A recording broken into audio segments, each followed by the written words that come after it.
Broadcasting from the business capital of the world, this is the Podcast Business News Network.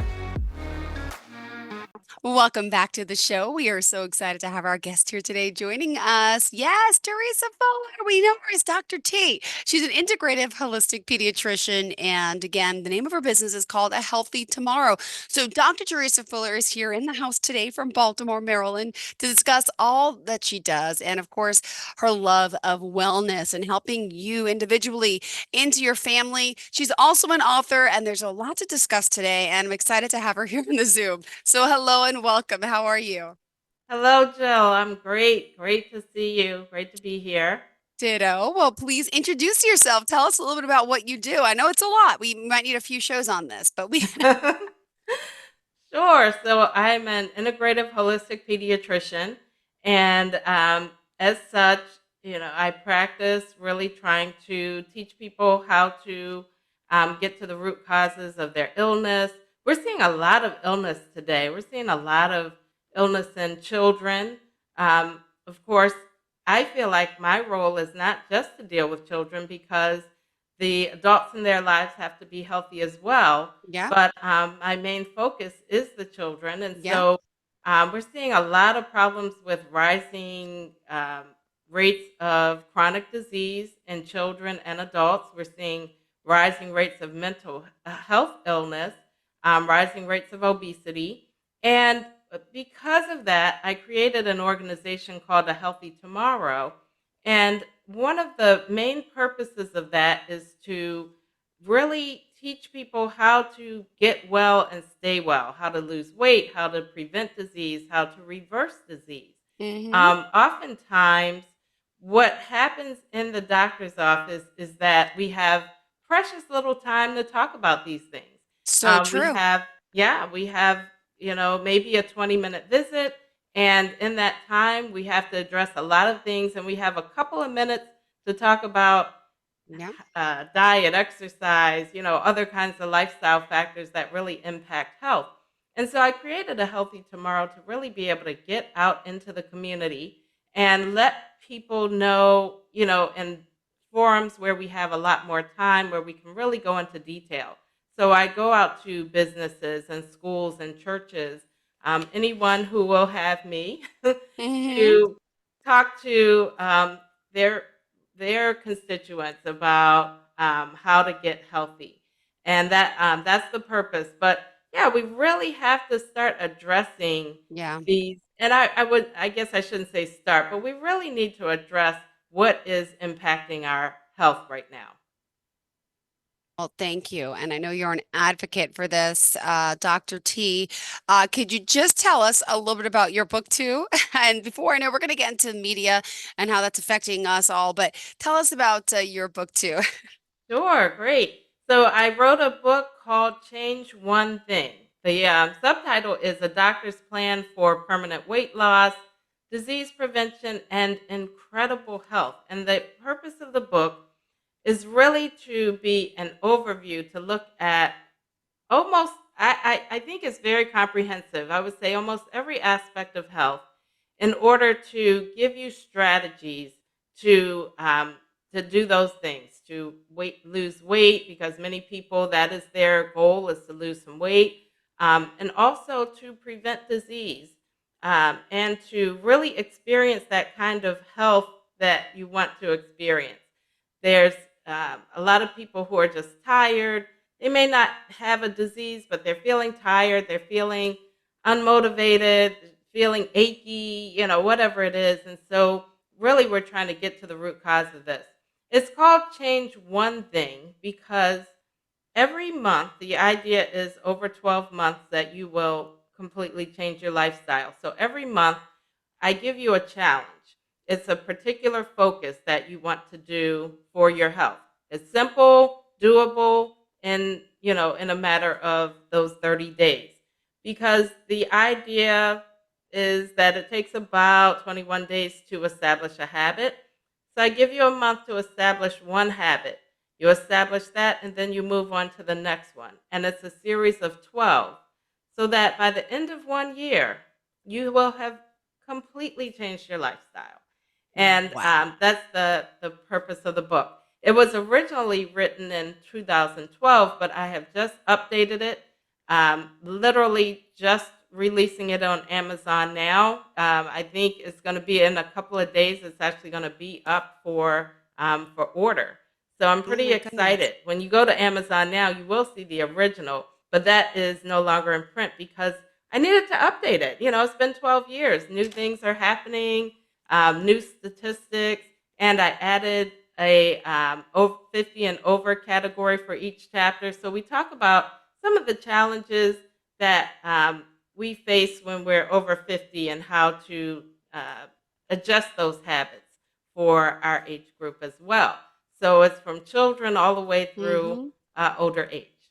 Got it. Well, thank you for sharing that. And by the way, want to point out Dr. Teresa Fuller, that's DrTeresaFuller. And there's so much that she does here with a Healthy Tomorrow. And I know you're helping people change those habits and eat the right food, make better choices, and teaching us how the body can repair itself with the proper nutrition. And of course, you know, being the best you. And it has a lot to do with sleep and exercise. There's not one answer. But could you tell me a little about what's happening here in the world with the media, what we see? I know you wanted to discuss that for today and how that affects us. Yeah, so one of the things we don't think about so much as affecting our physical health and even our mental health is our media consumption. So again, in the book, I try to be really comprehensive. So there's actually a chapter in which the challenge is to restrict your media diet. So that, the chapter is called I Will Restrict My Media Diet. And that's because over the very recent years, our media diet has really expanded, right? We've Mm-hmm. now that we have smartphones at our fingertips and tablets and so many mobile devices, Yep. the media has really infiltrated every aspect of our lives. True. It's Yeah, no it really longer just has. yeah, yeah. So it's not just entertainment, it's information. The job, doesn't really, you don't leave it at the office anymore because there's so many ways to get in touch. Um, and because of that, we are seeing rising rates. That is contributing, I'll say, to the rising rates of obesity and the rising rates of sedentary behavior. And even many people are arguing, and I think rightly, the rising rates of mental health Yep. problems. And Mm-hmm. so we're seeing, I'm glad to see there's some excellent people out there writing about this, and especially in our children, that we're seeing increasing rates of depression and anxiety. And you really can timeline it directly to the increased exposure to social media and mobile devices, smartphones. And so Yep. I put that as a chapter in the book as well because we need to look at that, recognize it, and then Mm-hmm. we need to tame it. We really need to tame it. Sure do. Well, thank you for sharing that. And by the way, we can get the book on the website as well. And is it on Amazon too? It's on Amazon, yes. Uh-huh. Beautiful. All right. So, what else did you want to share for today? This is a good topic. I think about media. I see my children, they're 7 and 9. My nieces and my nephews, they're teenagers, and everyone's always on their phones, the social media, the advertising, and it's just I don't know there's a lot of challenges with that, right? Because we're seeing people and we're looking up to people that half the stuff isn't even real, or it's like it gives us a false sense of image of sense. And even with eating patterns, you see them, these thin, beautiful models. It's, in general, media is, it's dangerous, right? It's got its place, but it's could be scary in that aspect, right? Absolutely. So I think you really hit on a couple of important things when you said that, Jill. Like for example, advertising. And so we think about, well, how would media affect our weight, for example? Why is Mm-hmm. it connected to the increasing rates of obesity? Yep. And one of them is the advertising. Of course, a lot of the advertisements are for food or for usually high calorie food, high sugar Yep. food, and we can be very susceptible to that advertising. But in fact, they did some studies and showed some statistics of what kinds of foods are advertised. And if you actually were to eat some of the things that are largely advertised, you would end up having like 23 times the recommended servings of sugar. You would have 20 times the recommended servings of fat, Mm-hmm. less than half the recommended servings of fruits and vegetables if you really ate a diet based on the advertising that is done. And so, that's just an example. But also, it's largely a sedentary activity. Most media, even if it's video game playing or if it's surfing, Yep. YouTube videos, or if it's just engaging in social media, a lot of it is very sedentary. So, whereas we should be moving, we should be up and exercising, and things we used to do, things that required a Yeah. lot more movement, we're now sitting, and especially our children are sitting. And so we're finding that it's impacting not just weight, but all of the other exercise related things. So, heart health and brain health, and all of those things that are Yeah. improved when we exercise. We got to get moving. Yes. Oh my goodness. All right. Well, just to remind everyone, Dr. Teresa Fuller is here joining us today. Since we're halfway through, we just like reminding everyone how we can reach out to you. Would you mind sharing all the ways if you don't mind? Sure. You can reach out to me on my website, Dr. Teresa Fuller. That's DrTeresa Fuller, FULLER.com. And I'm also Dr. Teresa Fuller on Instagram, on Facebook, and on LinkedIn. So you can reach out to me any of those ways. All right, there we go. We still have our 15 minutes now left to continue. And where else did you want to kind of leave for today's conversation? Well, one thing that just to kind of continue on that vein, we were talking about how media also affects mental health. What we're seeing right now is such a rapid rise in the mental health disorders in children and adults. But in children, we have really stark numbers, and we can see from like around 2008, 2010 on that we just see these rapidly rising rates of anxiety and depression.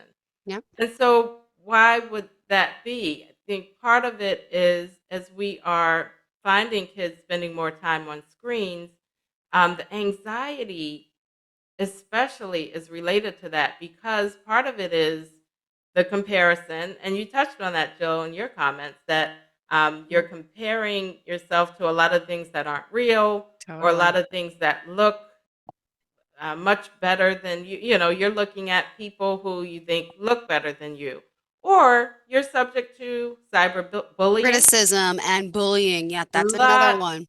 Yes, the criticism, the bullying, and whereas before kids have always been cruel, right? So you go to school and you might be subjected to these things, but you get to leave school.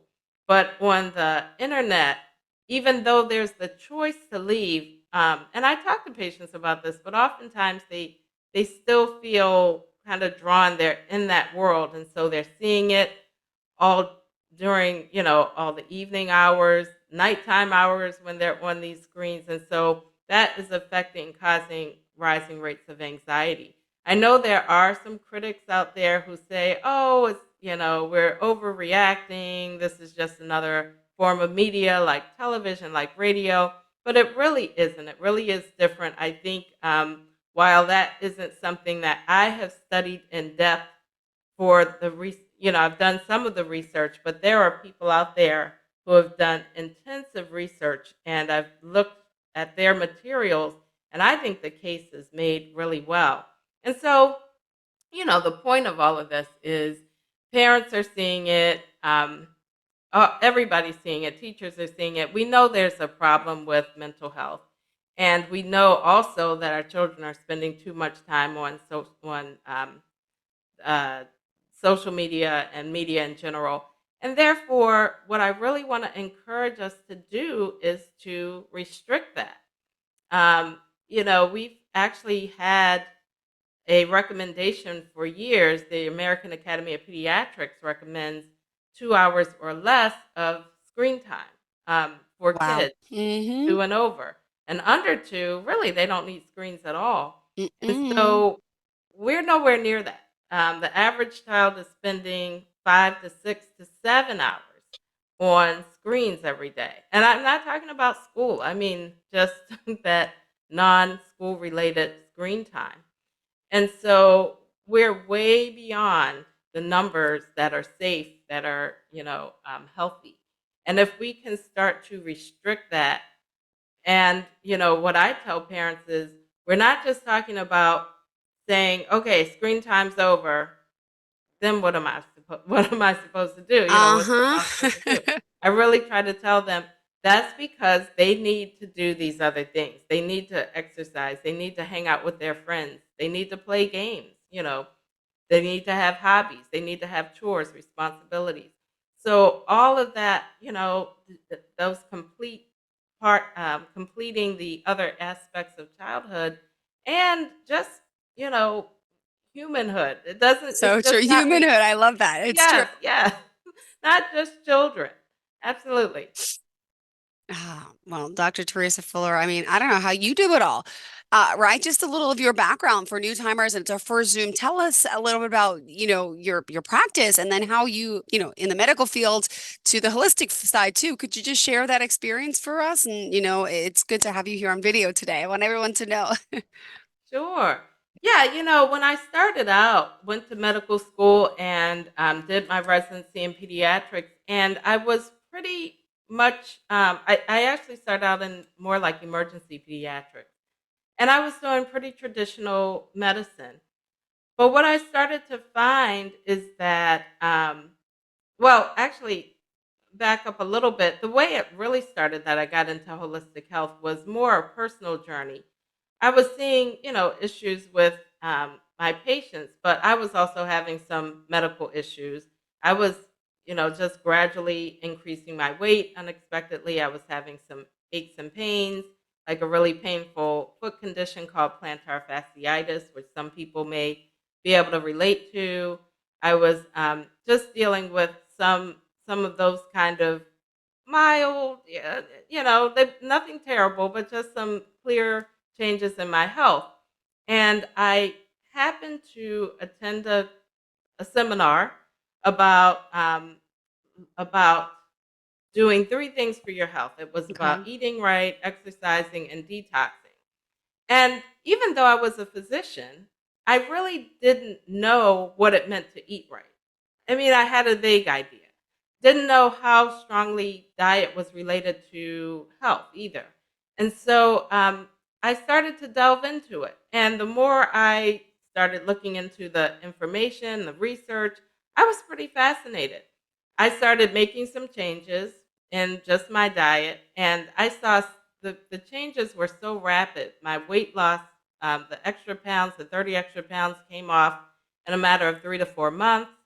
I, at some point, realized I wasn't having pain in my heels anymore. I was walking around. If you've ever had a chronic health condition, some kind of pain, you don't even necessarily realize at first that it's gone. At some point, I realized, wow, I don't have pain when I get up and walk, back and forth anymore. And so I was kind of flabbergasted to find that just changing my diet made such a big difference. And those changes are the things that I outlined in the book about, what to eat, when to eat, those types of things. When I saw that for myself, I really wanted to put that into practice for my patients. And so I started learning it more officially. And then I went and did an actual a certification in integrative medicine because I really wanted to make this my way of practicing, is to teach people, teach my patients, equip my patients with the information they needed. I wanted to make sure I was giving them research-based information, evidence-based stuff. I didn't want to be just going off the top of my head.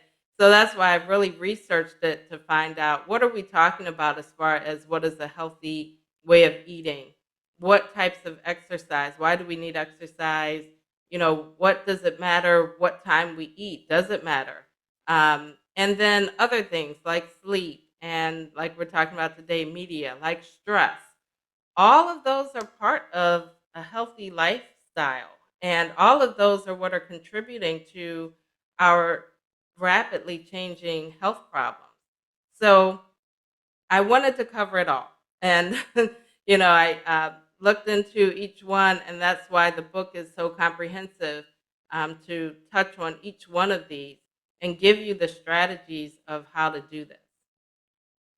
Wow. Full service. Dr. Teresa Fuller really is. Oh, and you're helping people, I mean, obviously in your practice in person, but virtually like this as well, right? So all over, you have clients all over the United States or the world at this Right, point.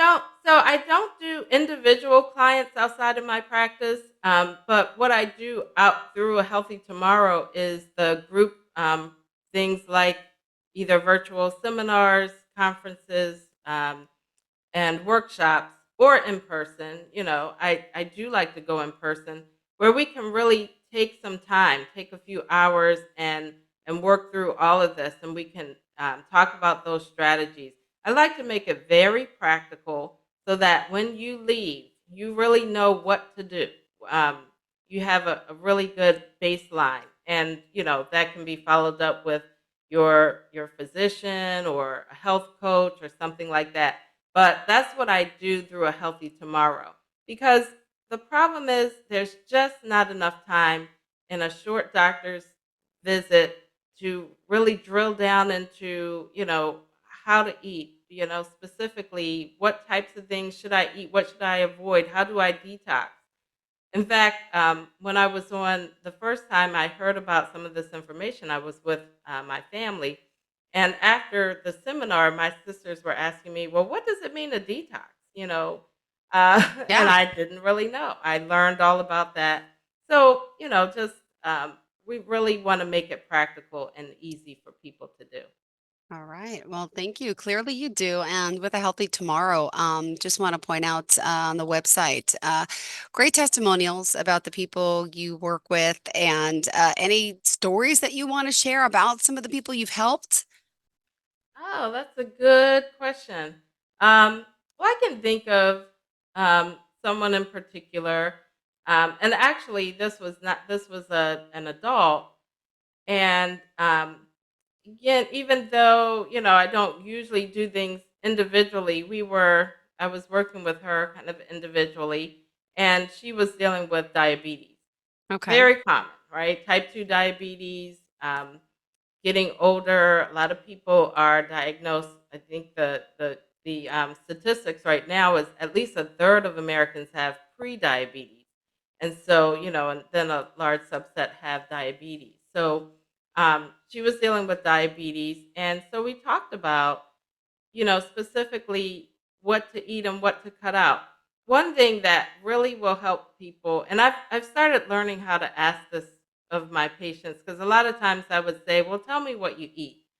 That's not a really good question. I'm trying to get out of that habit because it just doesn't really drill down. But if you say, "Tell me, write down everything you've eaten for the last 2, 3 days, everything you Hmm. ate, everything you drank," then we can really look at, okay, it's this, and this. So when we really looked at it, um, and I said, you know what, you're eating the perfect diet for diabetes, and she just looked at me and she said, that was not very comforting to know, but I said, but we can fix this, and gave her some very specifics of what to eat and what to stop eating, you know, when to eat. She was eating very little. That was the other thing. She Hmm. was eating like once a day or that kind of thing, and that's not healthy either. And so we walked through it, and her A1C came way down. She came down from, let me see if I can remember, I believe it was 7.0 um, down to 6.2. So still in diabetes range, but definitely making progress. And therefore, and she's continuing with it. I'm sure her numbers are going to go way down. And so that's the kind of change you can expect when you make those changes. It's really simple. It's not even complicated. But that's why I wrote the book, because I want people to know how to do this. Obviously, like I said, I don't really work with people individually outside of my practice, but I wanted them to have a tool so that they can look at and see, okay, this is what I need to do. And everything I told her, and, I can think of a couple of other people, just very much straight out of the book. Well, thank you so much. Pleasure having you here. And unfortunately, we're out of time. Let's remind them all the ways we can contact you, Dr. Teresa Fuller, please. Thank you, Yes, Dr. T. so I'm Dr. Teresa Fuller, DrTeresaFuller, on Instagram, on Facebook, and on LinkedIn. And also my website is drteresafuller.com. All right. Thank you so much. Have a fantastic day. And to all of our listeners, please stay tuned. More of the show's coming right up after the break. Are you looking for even more of the podcasts and hosts that you love? The Podcast Business News Network is proud to announce that you now have even more ways to listen live. Check out the MyTuner Radio, online radio box, and Simple Radio apps on iOS and Android, or find us online. Search for Business News Network on mytuner-radio.com, or search Podcast Business News Network on streama.com and onlineradiobox.com/US. Take your podcast on the go and don't miss a minute of the action.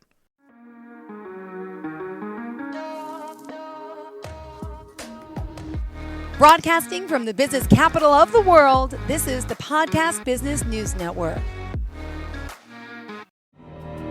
For nearly 2,000 severely injured veterans, everyday life has become filled with barriers. Day-to-day simple tasks can become pretty daunting. I have to carry my chair up 2 flights of steps or have somebody do it for me. What scares me the most is just the falling. When I'm struggling with my house, I think, to have that one great barrier just knocked down, it's crucial. Home for Our Troops is a wonderful nonprofit that builds a mortgage-free, fully adaptive, handicap-accessible house. And there's no catch. It'll be our very first home that we've ever owned. This is a game changer. This is where your life begins again. We need you to join us in completing this important mission. Please visit hfotusa.org and help build homes and rebuild lives. Because of you, everything's going to be okay.